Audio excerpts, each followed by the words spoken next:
तर साऱ्यांना महाराष्ट्राच्या निकालाबाबत उत्सुकता लागलेली आहे। आता प्रत्येक जण आपापल्या परीने अंदाज वर्तवतोय। पुणे जिल्ह्यात साधारणपणे कुणाचं पारडं जड राहील याबाबत काही स्थानिक पत्रकार काय म्हणतात, पुण्यासह नाशिक, सोलापूर, कोल्हापूर आणि मराठवाड्याचा अंदाज काय पाहूया। मी सुरुवात बिजले सरांपासून करणार। तर काय नेमकं काय विश्लेषण करा, पुणे शहर पुणे जिल्ह्यात नेमकं काय चित्र असू शकतं?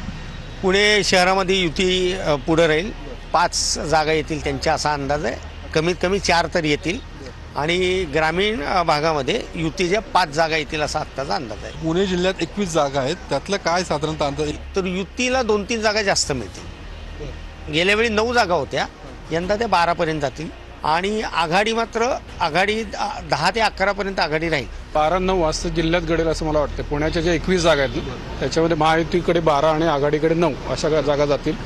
बारामती जर आपण पाहिलं तर 2 गोष्टी आहेत तिथे, म्हणजे मतदारांची तिथे अडचण झालेली।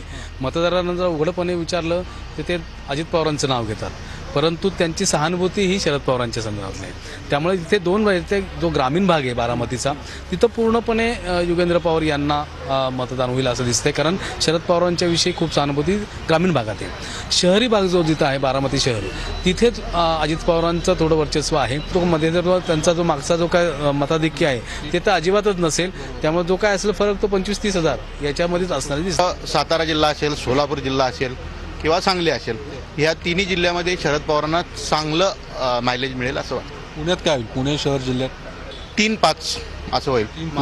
महाविकास आघाडीला 3 मिळतील जागा आणि भाजपला म्हणजे महायुतीला 5 जागा मिळतील असं माझं।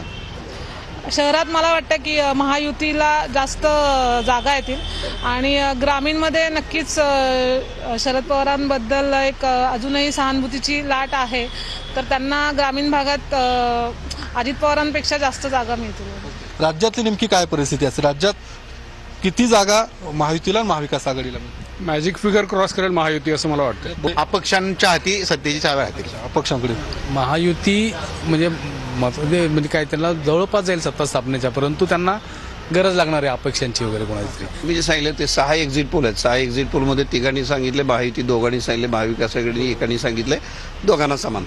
तर मला असं वाटतं की दोघांना सुद्धा अगदी इतक्या जवळ जातील की अपक्षांच्या मदतीशिवाय सरकार स्थापन, अपक्ष आणि छोटे पक्ष यांच्या मदतीशिवाय सरकार स्थापन होणार नाही। साधारण महाविकास आघाडी आणि महायुतीला 130 ते 140च्या दरम्यान जागा मिळतील असं दिसतं। या निवडणुकीत पैशाचा वापर पण तेवढाच झाला जेवढा आपण ग्रामपंचायत निवडणुकीला होतो ते असं बघतोय, तर ते आता ते पेव शहरामध्ये पण आलेलं आहे।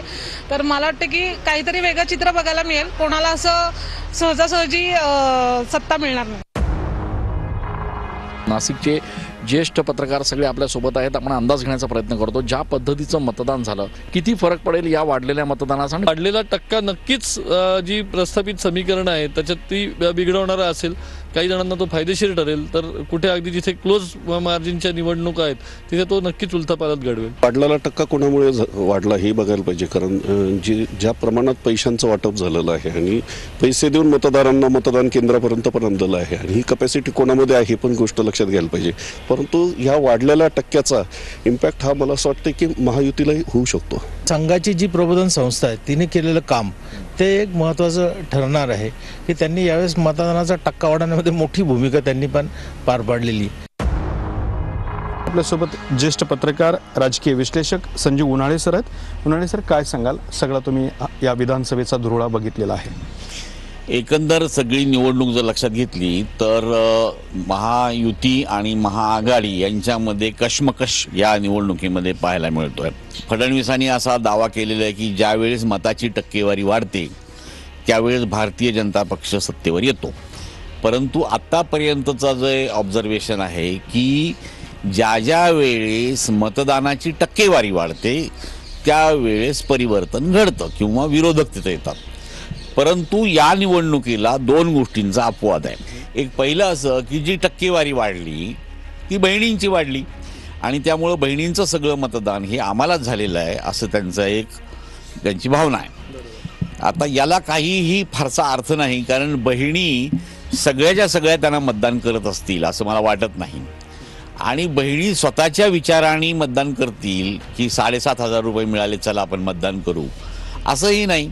त्याच्यामध्ये सगळ्या घराचा विचार त्या ठिकाणी घेतला जातो आणि त्या विचारावर आधारित महिलांचं मत बनतं.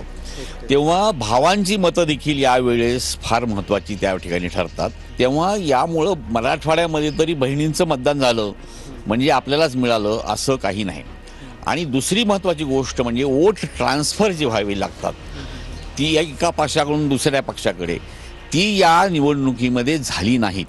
उदाहरणार्थ सांगायचं झालं तर समजा शिंदे गटाचा उमेदवार उभा आहे तर शिंदे गटाच्या उमेदवाराकडेच पैसा यायचा, पैसा देखील शिंदे गटाच्याच माणसाकडे जायचा आणि त्या ठिकाणचे भारतीय जनता पक्ष किंवा अजून अजितदादा गट आहे हे उपरण्याचे मानकरी फक्त राहिले.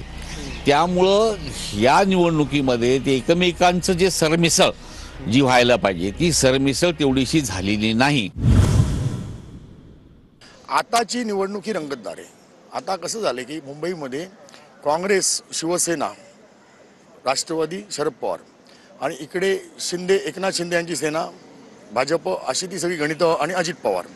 आता त्याच्यामध्ये दोन्ही पवारांचं मुंबईमध्ये फारसं काही स्थान नाही आहे, म्हणजे राष्ट्रवादीचं तशा अर्थाने काही स्थान नाही आहे. त्यामुळे भारतीय जनता पार्टी गेल्या वेळेला 16 जागा जिंकल्या होत्या.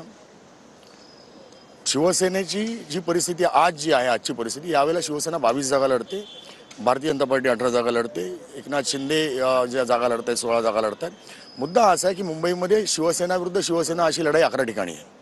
त्यातले मागच्या वेळेला आलेल्या 14 मधले जे 6 लोक निघून गेले होते, जे शिंदेंबरोबर गेले होते, ती लढत 6 विरुद्ध 6 ठिकाणी जी बघायला मिळेल ती एक इंटरेस्टिंग राहणार आहे की या लढतीत काय होणार आहे. अनेक पैलू आहे त्याच्यामध्ये. मतदार कुठे जाईल हा एक मुद्दा आहे. मुंबईकरांच्या बाबतीत आपण म्हणू मुंबईकर तशा अर्थाने कोणाच्या सहजासहजी गळायला लागणार नाही, कारण तो कोणा डिपेंडंट नाही आहे, तो इंडिपेंडंट आहे. त्यांची स्वतःची अशी एक मतं असतात, एक विचार असतात. त्यातून आजच्या दृष्टीने मला असं वाटतं की महाविकास आघाडी निश्चितपणे मुंबईमध्ये आघाडीवर राहील. उद्धव ठाकरे यांना साधारण 16 ते 17 म्हणजे 14 ते 17 मध्ये जागा मिळू शकतात.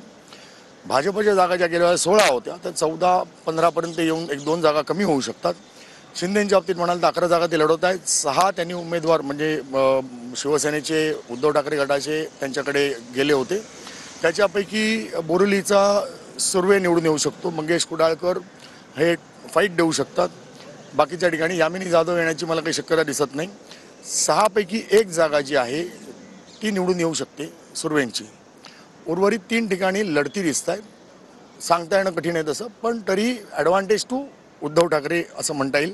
कारण यावेळेला तेच झालेलं आहे, मुस्लिमही बऱ्यापैकी वोटिंगमध्ये उतरलेले आहेत.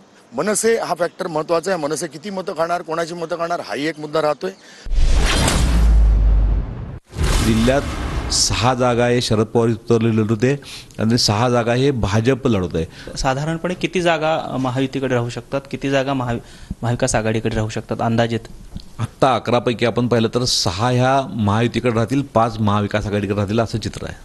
आत्ताच्या महायुतीच्या ह्याच्यात जर आपण पाहिलं तर तुम्हाला माळशिरस वगळता महायुतीचे सगळे उमेदवार सध्या स्ट्रॉंग दिसत आहेत आपल्याला इथं. आणि तिकडं जर आपण तो भाग ग्रामीणचा बघितला तर शरद पवारांचं पारडं कुठंतरी आपल्याला जड दिसतंय.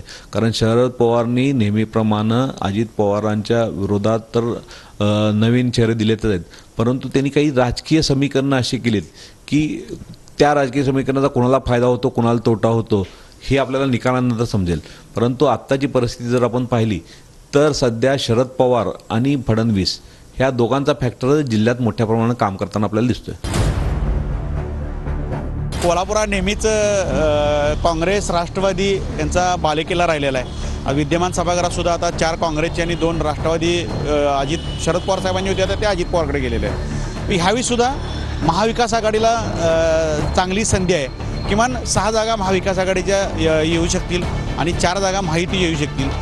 महाविकास आघाडीच्या पातळीवरती काही मतदारसंघात जे पैसे वाटप झालं त्या तुलनेत महाविकास आघाडीच्या उमेदवाराकडून तशी ते काही खेळी खेळल्या गेल्या नाही आणि त्याचा एक फटका महाविकास आघाडीच्या उमेदवारावर बसेल. जिथं तुल्यबळ लढते ते दोन्हीकडं जिथं झालेलं आहे तिथं बऱ्यापैकी लोकांनी कौल महाविकास आघाडीच्या बाजूने दिलेलं आहे. किमान 6 जागांवरती महाविकास आघाडी म्हणजे मी जे 2 दिवस बोलतो काल आणि आज मतदान झाल्यापासून लोकांना बोलतो ते लोकांच्या घेतलेल्या काही तिथल्या कार्यकर्त्यांच्या घेतलेल्या प्रतिक्रियावरून असं दिसते की महाविकास आघाडीला 6 जागा आणि महायुतीला 4 जागा मिळतील.